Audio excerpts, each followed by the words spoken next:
Charlotte's Web by E.B. White. Read by Stacy Kingery. Chapter 2. Wilbur. Fern loved Wilbur more than anything. She loved to stroke him, to feed him, to put him to bed. Every morning as soon as she got up she warmed his milk, tied on his bib, and held the bottle for him. Every afternoon when the school bus stopped in front of her house she jumped out and ran to the kitchen to fix another bottle for him. She fed him again at supper time, and again just before going to bed. Mrs.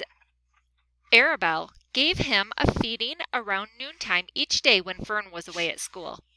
Wilbur loved his milk, and he was never happier than when Fern was warming up a bottle for him. He would stand and gaze up at her with adoring eyes. For the first few days of his life, Wilbur was allowed to live in a box near the stove in the kitchen. Then, when Mrs. Arabelle complained, he was moved to a bigger box in the woodshed. At 2 weeks of age, he moved outdoors. It was apple blossom time, and the days were getting warmer. Mr. Arabelle fixed a small yard specially for Wilbur under an apple tree, and gave him a large wooden box full of straw, with a doorway cut in it so he could walk in and out as he pleased. "Won't he be cold at night?" asked Fern. "No," said her father. "You watch and see what he does." Carrying a bottle of milk, Fern sat down under the apple tree inside the yard. Wilbur ran to her, and she held the bottle for him while he sucked. When he had finished the last drop, he grunted and walked away sleepily into the box. Fern peered through the door. Wilbur was poking the straw with his snout. In a short time he had dug in a tunnel of straw. He crawled into the tunnel and disappeared from sight, completely covered with straw. Fern was enchanted. It relieved her mind to know that her baby would sleep covered up and stay warm. Every morning after breakfast, Wilbur walked out to the road with Fern and waited with her till the bus came. She would wave goodbye to him, and he would stand and watch until the bus vanished around its turn. While Fern was in school, Wilbur was shut up inside his yard. But as soon as she got home in the afternoon, she would take him out and he would follow her around the place. If she went into the house, Wilbur went too. If she went upstairs, Wilbur would wait at the bottom of the step until she came down again. If she took her doll for a walk in the doll carriage, Wilbur followed along. Sometimes on these journeys, Wilbur would get tired and Fern would pick him up and put him in the carriage alongside of the doll. He liked this, and if he were very tired, he would close his eyes and go to sleep under the doll's blanket. He looked cute when his eyes were closed because his lashes were so long.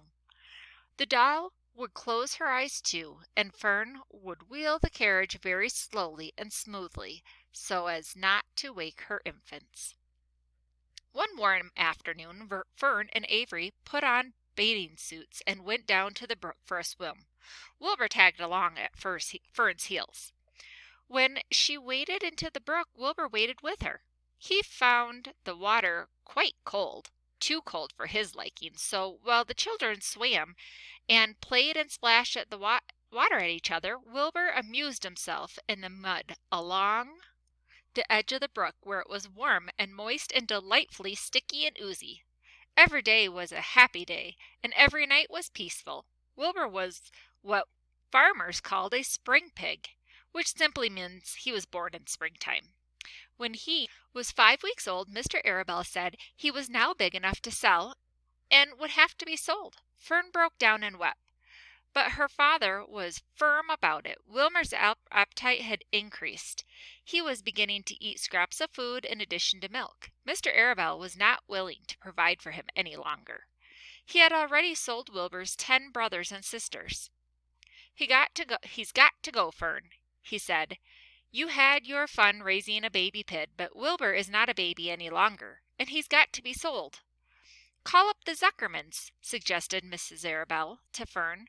Your Uncle Homer sometimes raises a pig, and if Wilbur goes there to live, you can walk down the road and visit him as often as you like. How much money should I ask for him? Fern wanted to know. Well, said her father. "He's a runt. Tell your Uncle Homer you've got a pig you'll sell for $6 and see what he says."